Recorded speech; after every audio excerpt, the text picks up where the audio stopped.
জানুয়ারি 1999। বরফে ঢেকে গেছে পুরো কাবুল। যুদ্ধের তীব্রতা এখন কম, মূলত শীতকালে সবাই ব্যস্ত থাকে শক্তি সঞ্চয়ের।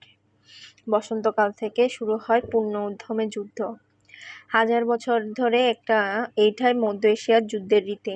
উত্তরের গুরুত্বপূর্ণ প্রদেশ বালক এখন তালেবানদের দখলে।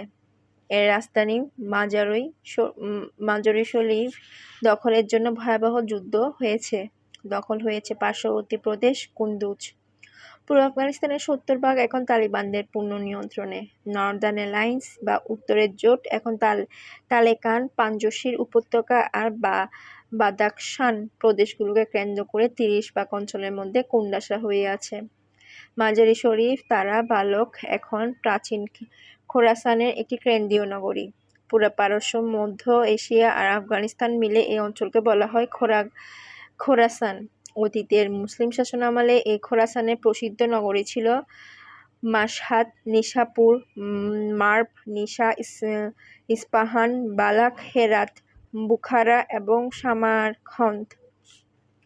ওমর বলল, বালাখ হলো আমার এক প্রিয় কবির জন্মস্থান। ওমরের পায়ের ব্যান্ডেজ বদলাতে আসমা বলল, আমি জানি আপনি কার কথা বলছেন। ওমর ভ্রু কুঁচকে বলল, আসলেই জানেন? ওমর এক দৃষ্টিতে তাকিয়ে আছে আসমার দিকে। হাত ঘুরিয়ে ঘুরিয়ে ব্যান্ডেজ পেঁচাচ্ছে ওমরের পায়ে আর মুখ টিপে হাসছে।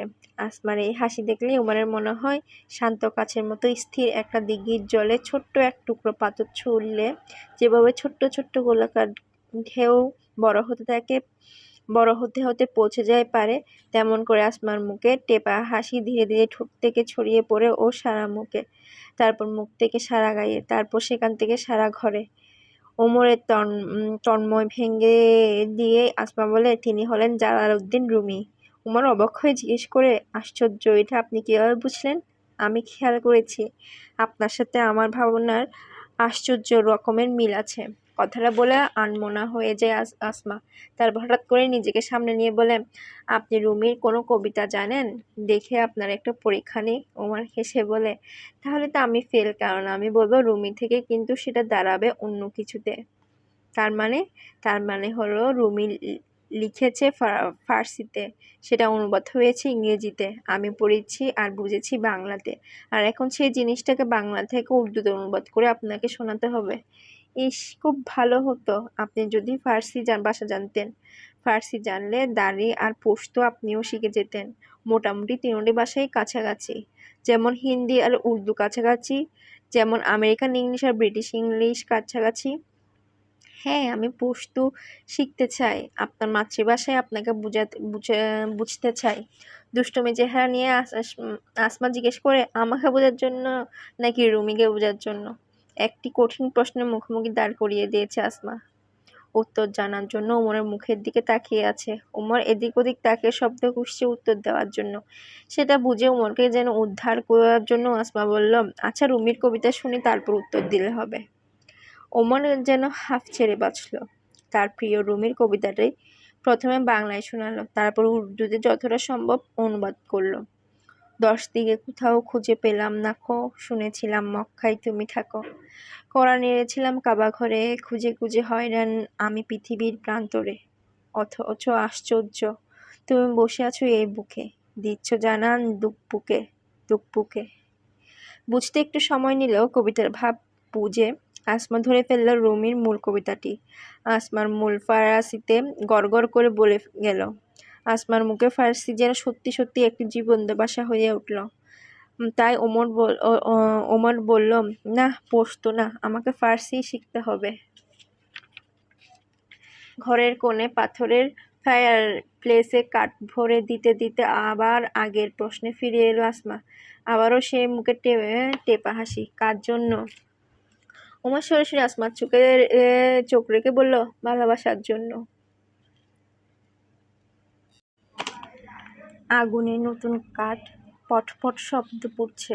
সেদিক থেকে ঘাড় ঘুরিয়ে গোল গোল চোখে ওমরের দিকে তাকালো আসমা। ওমর বলল, আপনার মুখের মূল ভাষায় রুমি শুনে মনে হলো ভালোবাসা যদি নিজস্ব কোনো ভাষা থাকতো, তবে সে ভাষা নিশ্চয়ই ফার্সি হতো।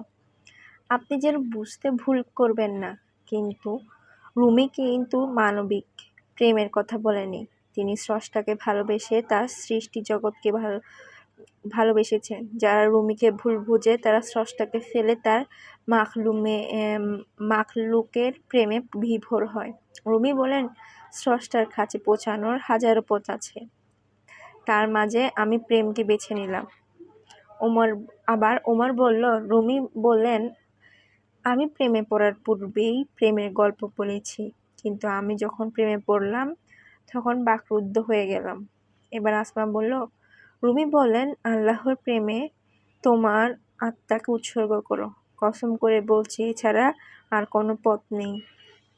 এবার ওমর বলল, রুমি বলেন, ভালোবাসা হলো সেই সংযোগ রেখা যেটা আছে তোমার আর পৃথিবীর মাঝে। এরপর আসমা বলল, রুমি বলেন, মুখের কথাই সকল কষ্টের কারণ, তাই কারো কথায় বেশি গুরুত্ব দিও না। ভালোবাসার সাম্রাজ্যের কথার কোনো স্থান নেই, ভালোবাসা হলো নীরবতা। এবার ওমর বলল, রুমি বলেন, তুমি কেবল তোমার হৃদয় দিয়েই অনন্তকে ছুঁতে পারো। এরপর তারা দুজনেই নিশ্চুপ হয়ে থাকে। শতরঞ্চের উপর বিছানার দস্তরখানে উমারের জন্য খাবার সাজানো আছে। নীরবতার ভিতরে আগুনে পটপট করে শব্দ তুলে পুড়ছে কাঠ। উমার বললে, দেশে আমার একজন ইমাম আছেন, তার কাছ থেকে প্রথম জেনেছি হৃদয় আল্লাহর ঘর।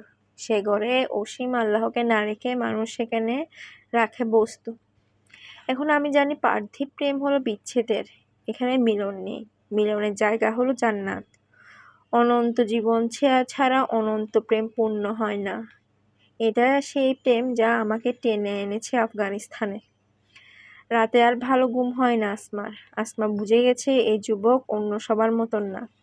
অন্যরা যেখানে আগুন, ওমর সেখানে আলো। পার্থিব পোশাক পরে অপার্থিব জগতে বসবাস করে।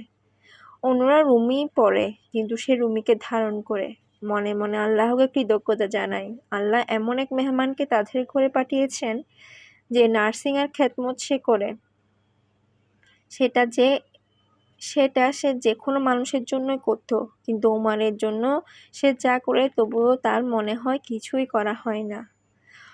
প্রথম দিনে রুটিন মেনে 3 বার যেত, এখন কারণে যায়। তার কাছে যেতে ইচ্ছে করে, তার কথা শুনতে ইচ্ছে করে। যতদিন যাচ্ছে ধীরে ধীরে একটা ভয় তার ভেতরে দানা বাঁধছে। একদিন ওমর সম্পূর্ণ সুস্থ হবে, সেদিন সে এখান থেকে চলে যাবে। কোথায় যাবে? নিশ্চয়ই ফ্রন্ট লাইনে যাবে। ততদিনে যুদ্ধ থেমে গেলে হয়তো বাড়ি ফিরে যাবে। একদিন এমন মানুষকে কার সাধ্য আছে আটকে রাখার? কি যে এক কঠিন মায়ার লোকটার ভেতরে। নামাজে সেজদায় দোয়ায় আল্লাহকে বলে, আল্লাহ আমার অন্তরকে শান্ত করে দাও, যে কোনো রকম সীমা লঙ্ঘন থেকে আমি তোমার কাছে আশ্রয় চাই। কাবুল, কান্দাহার, পেশোয়ারের কত সুদর্শন যুবকরা আসমাকে প্রেম নিবেদন করেছে, বিয়ে করতে চেয়েছে, কিন্তু কোনোদিন কারোর জন্য তার ভিতরে কোনো অনুভূতি হয়নি। কিন্তু এর জন্য কেন এমন হচ্ছে? যত দিন যাচ্ছে হারানোর ভয়টা ধীরে ধীরে বাড়ছে। অথচ আসমা তাকদীরে বিশ্বাসী মানুষ। সে জানে আল্লাহ তার জন্য সেটাই করবেন যেটা তার মঙ্গল। ছোটবেলা থেকে তারা জেহাদের শিক্ষা নিয়ে বড় হয়েছে। তার পরিবারের সবাই জেহাদের ভেতরেই আছে। নার্সিং সার্টিফিকেট পেলে সেও জেহাদে ঝাঁপিয়ে পড়বে, চিকিৎসা আর সেবা দেবে অসুস্থ আর আহত মুজাহিদিনদেরকে। দুনিয়ার এই সংক্ষিপ্ত জীবনকে এত পরোয়া করে লাভ নেই। আখিরাতের জীবনও প্রকৃত জীবন। ওমরের কথাই ঠিক, পৃথিবী বিচ্ছেদের জায়গা, মিলনের জায়গা জান্নাত। সেখানে এই পৃথিবীর মতো কোনো হারানোর ভয় নেই। তাকদীর কোথা থেকে কোথায় নিয়ে যাচ্ছে ওমরকে। নিশ্চিত মৃত্যু থেকে অজানা দেশের নিশ্চাত নিরাপদ এক পারিবারিক জীবন, গরম খাবার, গরম ঘর আর ভালোবাসার জন্য একদল উষ্ণ হৃদয়ের মানুষ। আল্লাহর প্রতি কৃতজ্ঞতা জানায় ওমর। ঘাত প্রতিঘাত দিনকে দিন তার ভাবনাকে আরো গভীর করছে। মানুষ স্রষ্টার জন্য প্রাণ দিতে চায়, এই প্রাণটাকেও তো স্রষ্টারই দেওয়া। তাহলে মানুষ আসলে কি দেয়? মানুষের আসলে নিজের কিছুই নেই যা সে স্রষ্টাকে দিতে পারে। মানুষ যা করতে পারে সেটা হলো তার অক্ষমতা প্রকাশ করতে পারে, আর সেটা প্রকাশ করতে পারার জন্য সে কৃতজ্ঞতা প্রকাশ করতে পারে। এই জন্যই সবচেয়ে বড় পাপ হলো অকৃতজ্ঞতা। মগ ভর্তি গরম সবুজ চা আর জানালার ওপাশে তুষার শুভ্র পৃথিবীর দিকে তাকিয়ে তার উপলব্ধি হয় আকাঙ্ক্ষা থেকে বেঁচে থাকার নামই স্বাধীনতা। আসমা ধীরে ধীরে তার আকাঙ্ক্ষায় পরিণত হচ্ছিল, যেটা তার ভিতরে একটি চাপ তৈরি করছিল। লামিয়াকে সে নিশ্চিত ভেবেছিল কত সহজ ছিল লামিয়াকে পাওয়া। সে লামিয়াকে যখন কেড়ে নেওয়া হলো, সে বিচ্ছেদ বেদনা থেকে বাঁচার জন্য সে আত্মহত্যা পর্যন্ত করতে চেয়েছিল। না, সে আর কাউকে চাইবে না। পৃথিবীতে সে তার নিজের ইচ্ছায় আসেনি, নিজের ইচ্ছাতেও তার যাওয়া হবে না। তাহলে মধ্যবর্তী এই সময়টুকু নিজের ইচ্ছা তৈরি করবে কেন? আমার কি প্রয়োজন সেটা? আমার চেয়েও যিনি বেশি জানেন তার কাছে ইচ্ছা প্রকাশ করার দরকার নেই। তাই আসমার বিষয়টা তার হাতে তুলে দিয়ে ওমর এখন চাপমুক্ত হয়ে গেল।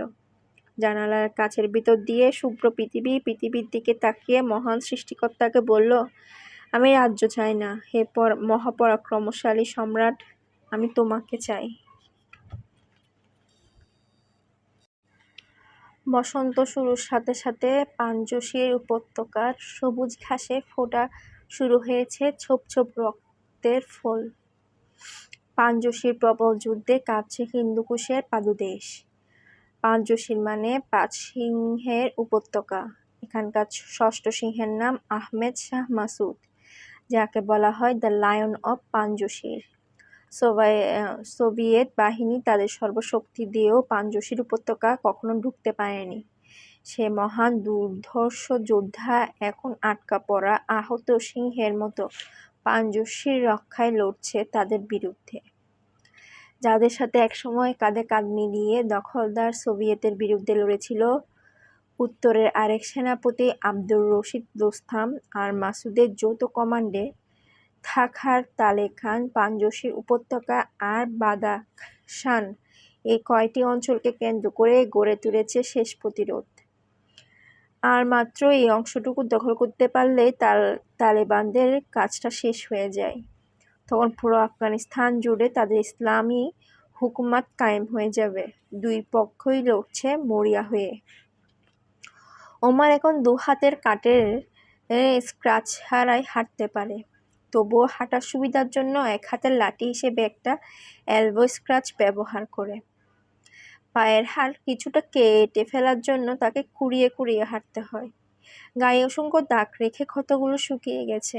আসমা হাসতে হাসতে বলে, খালি গায়ে আপনার শরীর দেখতে যুদ্ধে বিধ্বস্ত কাবুল শহরের মতো লাগে। একদিন সব দাগ ক্ষত মুছে যাবে, এই শহরটাও নতুন হয়ে উঠবে। আর কত? গত 20 বছর ধরেই তো এক নাগাড়ে ক্ষত বিক্ষত হচ্ছে একটা দেশ। এই দেশটার জন্য আমার এখন মায়া হয়, আর কারোর জন্য মায়া হয় না। নীল বোরখার ভেতর থেকে প্রশ্ন নিয়ে ঝকঝক করছে এক জোড়া সবুজ চোখ। সেই চোখে তাকালে আর চোখ ফেরাতে ইচ্ছে করে না ওমরের, কিন্তু সীমা লঙ্ঘন হয়ে যাওয়ার ভয়ে চোখ সরিয়ে নেয়। কোনো রাগ টাগ না করে প্রশ্নের উত্তরে বলে, হ্যাঁ হয়, আপনার জন্য হয়। অনেক চেষ্টা করেছি, আপনার মায়া কাটাতে পারিনি। সমস্যা হচ্ছে আপনি আমার জন্য যা করেছেন সেটা কোনো মা তার সন্তানের জন্য করে। এর বিনিময়ে আমি শুধু এটুকুই বলতে পারি, গত 1.5 বছরে আপনি আমার জন্য যা করেছেন সেজন্য আমি আপনার প্রতি কৃতজ্ঞ। আমি বারবার আল্লাহর কাছে আশ্রয় চেয়েছি। আমি অন্তরে আল্লাহ ছাড়া আর কাউকে প্রবেশ করতে দিতে চাই না, কিন্তু আপনি আমার কোনো প্রতিরোধই মানছেন না। বারবার আপনি আমার হৃদয়ে দখল করে নিচ্ছেন। তাই আপনার সিদ্ধান্ত আমি আল্লাহর হাতে ছেড়ে দিয়েছি। তিনি তাই করবেন যা আমার জন্য ভালো হয়। আমি আল্লাহর সিদ্ধান্তের অপেক্ষায় আছি। কথাগুলো এক নাগাড়ে বলে ওমর আসমার দিকে তাকালো। সবুজ চোখ জোড়া অপলক তাকিয়ে আছে ওমরের দিকে। 2 চোখ টলটল করে অশ্রুতে। একটু টোকা দিলেই যেন মুক্তা দানাগুলো ঝরঝর করে ঝরে পড়বে। ওমর ভাবছে এই অশ্রু খুশির নাকি বিষাদের। আসমা বলল, আমিও আল্লাহর সিদ্ধান্তের অপেক্ষায় আছি। পাগমানে বিধ্বস্ত আর্চ ডি টাম্প পার্কের সবুজ ঘাসে ওমর আর আসমা পাশাপাশি বসে আছে। বসন্তের মিষ্টি গন্ধ বাতাস ঢেউ খেলছে আসমার নীল বোরকায়, ওমরের অবিন্যস্ত লম্বা চুলে। ওমর বুক ভরে টেনে নিল হিন্দুকুশ পর্বতমালার বিশুদ্ধ বাতাস। লামিয়া তার জীবন থেকে চলে যাওয়ার পর যে বিষাদ ওমরকে গ্রাস করে নিয়েছিল, সেটা আজ এই মুহূর্তে থেকে শেষ হয়ে গেল। এক অজানা খুশিতে ভরে উঠেছে ওমরের অন্তর। বোরকার আড়ালে নিজেকে ঢেকে রাখা এই অনিন্দন সুন্দরী নারীর হৃদয়ে আল্লাহ তার জন্য মমতা আর প্রেম ঢেলে দিয়েছেন, এই জানাটুকুই তার জন্য যথেষ্ট। স্বাভাবিকভাবে হাঁটতে পারার পর ওমরকে নিয়ে হাঁটতে বের হয় আসমা। কখনো তাদের সঙ্গে থাকে তাদের ছোট ভাই বোনগুলো, কখনো গ্রামের বাজারে যায় ইচ্ছে মতন বাজার করে। ওমরের দেশ থেকে নিয়ে আসা ডলারগুলো খরচ করার সুযোগ পায়নি আগে। এখন মাঝে মাঝে সে আসমাকে সঙ্গে নিয়ে বাজারে যায়। ওরা পাশাপাশি হাঁটে, ওমর কুড়িয়ে কুড়িয়ে হাঁটে। আসমা সতর্ক থাকে সে সময় যেন পাথরের সঙ্গে ওমর হোঁচট খেয়ে পড়ে না যায়। ওমর সেটা লক্ষ্য করে হাসি মুখে বলে, আপনার এমন সতর্ক দৃষ্টি আমার অভ্যাস খারাপ করে দিবে, নইলে বাকি জীবন আমি একা একা হাঁটতে পারবো না। আসমাও মজার ছলে বলে, আপনি হাঁটতে না পারলে আল্লাহ আপনার পিঠে ডানা তৈরি করে দেবেন। আপনার তো মাটিতে হাঁটার কথা নয়, আপনার ওড়ার কথা, কারণ আপনি আসলে পাখি। একদিন আপনি আমাদের ছেড়ে ঠিকই উড়ে চলে যাবেন। কথাটা বলে আসমায় গম্ভীর হয়ে যায়। এ কথায় ওমরের ভেতরে দারুণ ঝড় ওঠে।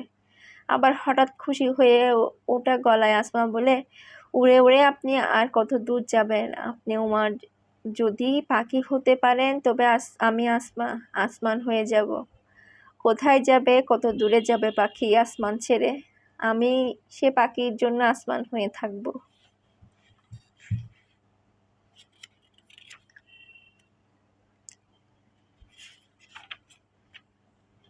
এমনই থই থই পূর্ণিমার প্লাবন ওমর তার জীবনে আর দেখেনি।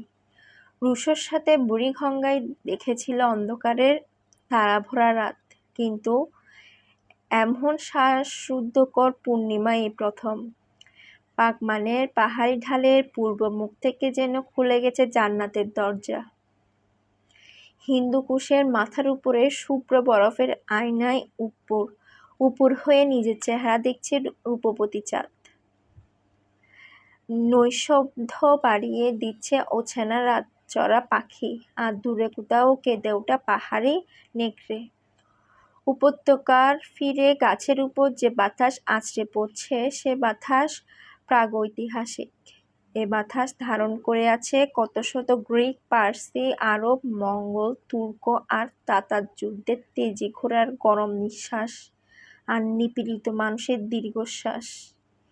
এই মধ্য এশিয়ান জ্যোৎস্নায় সিল্ক রোড ধরে নিঃশব্দ ছায়া ফেলে চলে যায় যে ক্যারাভেন, তার নাম ইতিহাস। এই চাঁদ, এই জ্যোৎস্না, এই মায়াময় পৃথিবী যেন মৃত্যুর মতো শীতল এক গোপন সৌন্দর্য, যা পরিভ্রাজকের দৃষ্টিকে বিভ্রম করে দেয়। এটা এমনই এক ঘুম কেড়ে নেওয়া রাত। ওমর জানতো সে আসবে, ওমর জানে সে এসেছে। পিছনে মৃদু শব্দ, খুলে যায় দরজা। ভাবলেশহীন ওমর স্থির তাকিয়ে থাকে সামনে ওপারের রহস্যের দিকে। ওমরের পাশের চেয়ারে এসে বসে আসমা। ওমর শুধু একবার ঘাড় ঘুরিয়ে দেখে আবার সামনে তাকিয়ে থাকে। নিশ্চুপ দুজন মানুষ এক দৃষ্টিতে দেখছে